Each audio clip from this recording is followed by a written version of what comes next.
6 de setembro, fazendo rotina normal, tomando banho, fui tomar banho, ao lavar a mão, passar a mão, eu senti um caroço.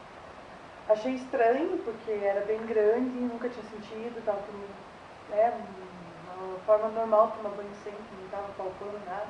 Só de passar a mão senti. Chamei meu marido, ele veio, olhou também, achou estranho. Infelizmente era uma sexta-feira, sábado e domingo eu não conseguia falar com a minha médica. Comentei com a minha irmã, com as minhas cunhadas, falaram que era nódulo de gordura, alguma coisa assim, que não era nada demais. Na segunda-feira de manhã eu liguei para a minha ginecologista, ela pediu no consultório dela 13h. Lembrando que isso aconteceu logo depois que eu casei, um pouco antes de eu casar, eu fiz toda a rotina que a gente faz de exames, de ginecologista, etc. Eu estive com a minha ginecologista, ela fez o exame de toque e não tinha absolutamente nada. Daí, tinha passado 3 meses disso, foi o dia que eu passei a mão e senti. Eu liguei minha ginecologista, ela marcou uma hora comigo, eu fui falar com ela, e daí ela veio apalpar. Eu via na cara dela, a cara de assustada, do que ela estava vendo. Ela falava assim: Rosângela, eu tenho certeza que você não tinha nada. Eu te examinei, eu fiz o teu exame, você não tinha nada. Mas apareceu o nódulo. Então ela me pediu exames. Eu fui fazer ecografia e mamografia, fiz no mesmo dia, na segunda-feira mesmo. Quando eu fiz, lá deu no resultado que eu me encontrava como na tabela de BIHARTS nível 4. Eu estava médica no dia seguinte, na terça-feira. Ela pediu a biópsia, eu fiz a biópsia na quinta-feira. Eu acho que um dos piores dias nesse processo todo foi o dia da biópsia.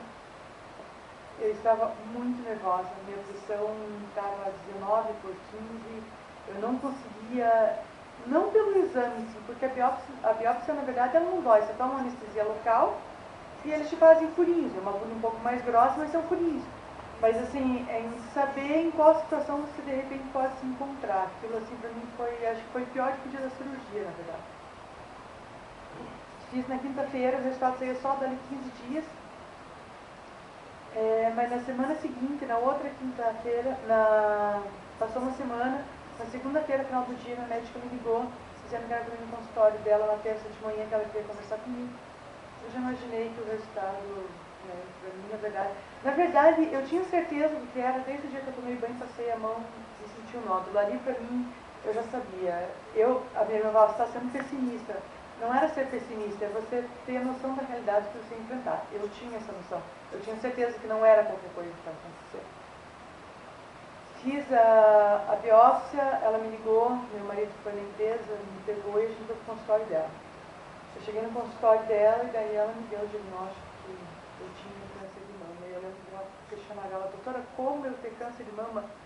Eu não tenho 40 anos. Quando eu descobri o câncer, eu estava com 33. Eu não tenho câncer, eu não tenho 40. Ela falou assim: eu sei. Eu falei assim: doutora, eu nunca amamentei, eu não tive filhos. Ela falou assim: eu sei, Rosângela. Eu falei assim: doutora, não existe. Eu falei: isso é possível mesmo, porque não existe histórico familiar. Nem do lado da minha mãe, nem do lado do meu pai. Nenhum tipo de câncer, não é câncer de mama, nenhum tipo de câncer, não existe histórico. Isso não pode estar acontecendo. Ela falou assim: Rosângela, mas você... Eu não queria estar te dando essa notícia, mas essa é a notícia. Você tem câncer e é maligno, a gente vai precisar tratar. Teu chão some, você... É bem difícil assim um dia. É muito difícil você receber a notícia. Daí eu falei assim: doutora, com isso tudo que está acontecendo, esse monte de exame e tal, eu falei assim, ela falou assim: como é que está a tua menstruação? Eu falei: bom, com tudo isso que está acontecendo, a menstruação está atrasada, acho que uma semana, 10 dias, não mais que isso, mas eu atribuo isso a todo o estresse dos últimos dias. Normalmente a menstruação atrasada. Ela falou assim: então vamos fazer assim, já que você já vai fazer um monte de exame, vai ter que colher sangue mesmo, vamos aproveitar e vamos fazer um beta, só para desencargo. Então tá bom, fazemos. Na terça-feira. Quarta-feira de manhã eu passei no laboratório, colhi sangue, o médico pediu tudo com urgência. Colhi o sangue e tudo pedido com urgência os resultados. Fiz os exames. Na quarta-feira à tarde, estava no meu serviço, trabalhando, tentando trabalhar, estava meio desesperado. cheguei, abri o e-mail do laboratório para ver o resultado. E lá só estava pronto, naquele momento, às 4 horas da tarde, hemograma e o beta. Eu nem dei importância para o beta, né? Eu já falei, eu trabalhei muito tempo na área hospitalar, então quem trabalha na área hospitalar acha que sabe deduzir resultado do exame, né? Eu entrei lá, olhei no hemograma, para mim parecia estar normal. Vamos entrar no beta. Depois eu entrei lá no beta, possibilidade de gravidez mais de 100. O resultado que teria que dar. O meu resultado tinha dado 1000. Eu olhei e falei assim, não, estou vendo errado, isso não é verdade, isso não está acontecendo. Peguei, fechei a tela, como se pudesse apagar o resultado do exame, entrei de novo, 1000. Eu falei, não, isso não está acontecendo comigo. Isso não está acontecendo, isso não pode estar acontecendo. Eu peguei e imprimi o exame. Junto comigo, na empresa que eu trabalho, tem uma amiga minha de anos, sei lá, uns 15 anos já que a gente é amiga. Eu imprimi o resultado, fui até a mesa dela, chamei ela pra gente, falei pra ela que mostrar um negócio pra ela e a gente saiu pra fora do escritório. Então, eu saí pra fora do escritório e mostrei o resultado pra ela, mas eu já estava desesperada nessa hora. Nessa hora, pra mim, eu imaginava, uma mulher grávida não pode nem tomar um remédio para dor de cabeça sem consultar um médico.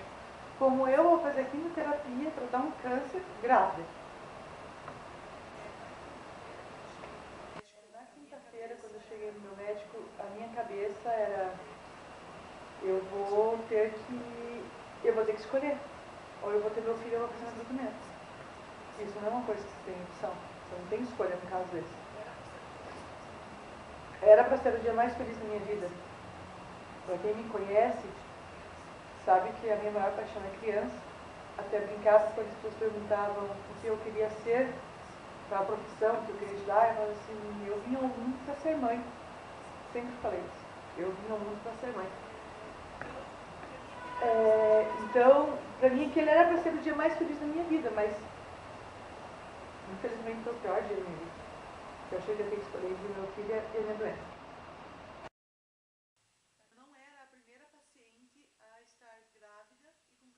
Não era a primeira paciente a estar grávida e com câncer de mama. Com a equipe médica que eu me trato, eu já sou, sei lá, 15ª, 16ª. O que a gente fez? Em vez de começar a quimioterapia para diminuir o nódulo, para depois fazer a cirurgia, ele pediu para que a gente fizesse, ele inverteu o processo. Eu poderia fazer quimioterapia assim, mesmo grávida, mas só depois da 14ª semana. Antes disso, poderia prejudicar o bebê, mas depois era tranquilo. Mas eu estava de 6 semanas e eu não podia esperar mais 8 semanas para iniciar o tratamento, porque o nódulo tinha um crescimento muito rápido. Então ele pediu para que a gente mudasse, para não esperar todo esse tempo. Eu ia direto para a cirurgia, eu não ia para a quimioterapia, direto para a cirurgia. Não tinha... Todas as vezes que eu tive essas notícias assim, ruins, eu descobri que eu tinha um câncer. Todas as vezes que eu tive essas notícias assim, ruins, eu descobri que eu tinha um câncer. Eu não tinha coragem de sair do consultório direto para a casa da minha mãe. Porque eu saía muito desesperada, muito... Então, perto da casa da minha mãe moram minhas 2 cunhadas. Então, a gente parava na casa das minhas cunhadas, elas acalmavam eu e ele, porque perto de mim, do meu lado, estava só nós dois. Nossa, ele era rocha, tipo, né? Certo. Aí a gente chegava lá, aquele dia que eu tinha alguém do meu lado, daí ele desabava também. A gente, somos uma família somos 5 mulheres e 2 homens. E a gente sempre foi muito unida. Como a gente não teve presença paterna do nosso lado, eu e minhas irmãs, a gente sempre foi muito juntas, muito unidas. Tipo, a gente nunca tomou uma decisão sem conversar com a outra, sem pedir opinião, sem pedir conselhos, sempre tentando ajudar financeiramente, ou dando apoio psicologicamente, ou espiritualmente, enfim. Mas a gente sempre muito unidas. Eu acho que não consigo imaginar como é que é passar por tudo que eu passei sem meu marido, sem minha mãe e minhas irmãs. Esse final de semana uma pessoa me fez uma pergunta se nesse meu período de tratamento, de tudo que aconteceu comigo, se eu estava sendo muito paparicada. Aí eu respondi assim pra ela, fiquei pensando nisso e respondi isso pra ela. Falei assim, eu acho que o termo paparicada não é o termo correto. Porque eu não sou paparicada, não fica todo mundo me dando as coisas na mão, fazendo as coisas pra mim, não é assim.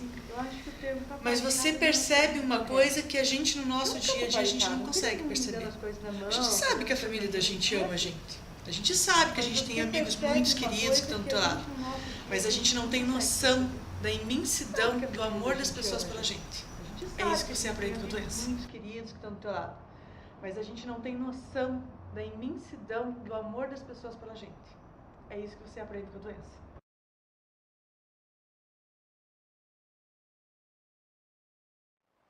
Eu descobri meu nódulo, apesar de grande, mas bem no início, por causa da minha gravidez.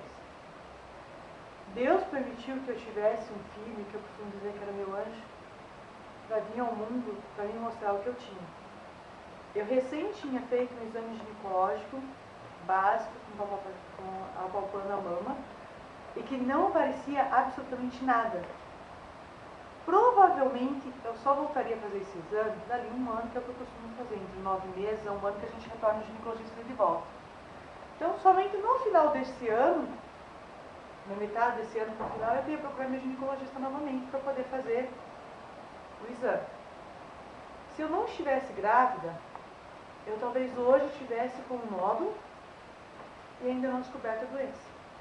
Talvez meu nó tivesse espalhado, tivesse passado por outra mama e eu não tivesse descoberto a doença. Eu descobri porque Deus permitiu que viesse um anjo que encharcou, por causa dos hormônios da gravidez, encharcou meu nódulo, fez com que ele crescesse e fosse palpável ao tomar um banho.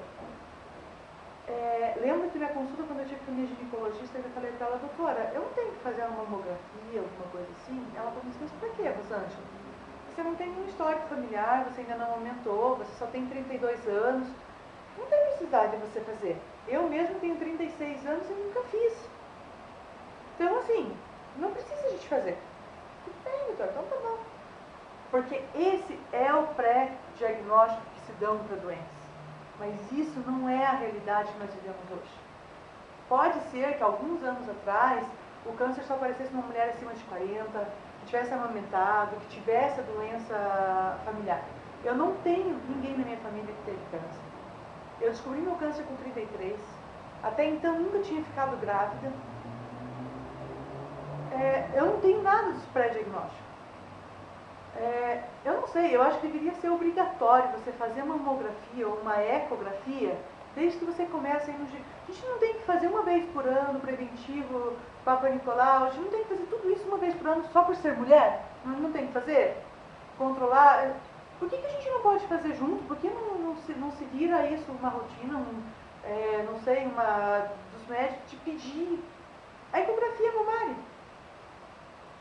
Se desconfiar alguma coisa, pede a mamografia, mas fazer a ecografia. Depois do que aconteceu comigo, a minha família ela é composta por assim, 80% mulher.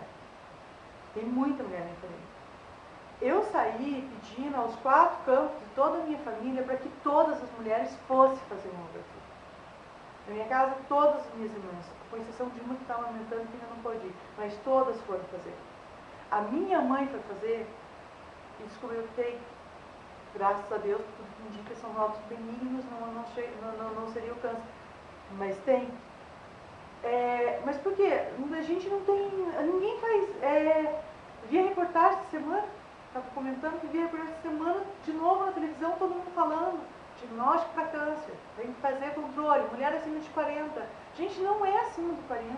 Eu não sou a única pessoa. Essa semana eu descobri uma pessoa que tem 28 que tem câncer de mama. Assim, e também não tem nada na família também. Então, assim, eu acho que um dos caminhos talvez seja esse, mas é de não fazer só o toque para o ginecologista. E assim, a minha ginecologista não me examinou errado. Minha ginecologista não fez um mau exame em mim.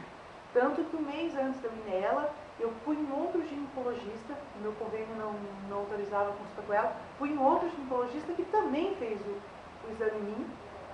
E eu não tinha nada. Um mês depois eu voltei nela, porque daí já arrumei na situação com o convênio e tal, voltei nela. Ela também não tinha. Então não foi um diagnóstico incorreto de um médico, foram 2 médicos examinando. E 3 meses depois eu tinha um nódulo de 3 centímetros. Talvez quando eu fiz esse exame eu já tivesse. Se eu tivesse ecografia, mamografia, talvez eu tivesse descoberto bem antes ainda. Não precisava nem na gravidez para ter descoberto tudo isso. No meu caso, eu tive a gravidez. E quem não tem gravidez? Espera. Eu ia esperar o que? Um ano e meio para fazer? O gravidez está grande, podia ter tomado conta da outra mama, ou talvez um estágio muito avançado que não tivesse mais oportunidade de cura. Porque eu tenho certeza que eu tenho. Porque eu descobri o meu muito cedo. Eu comecei a descobrir o meu bem no início.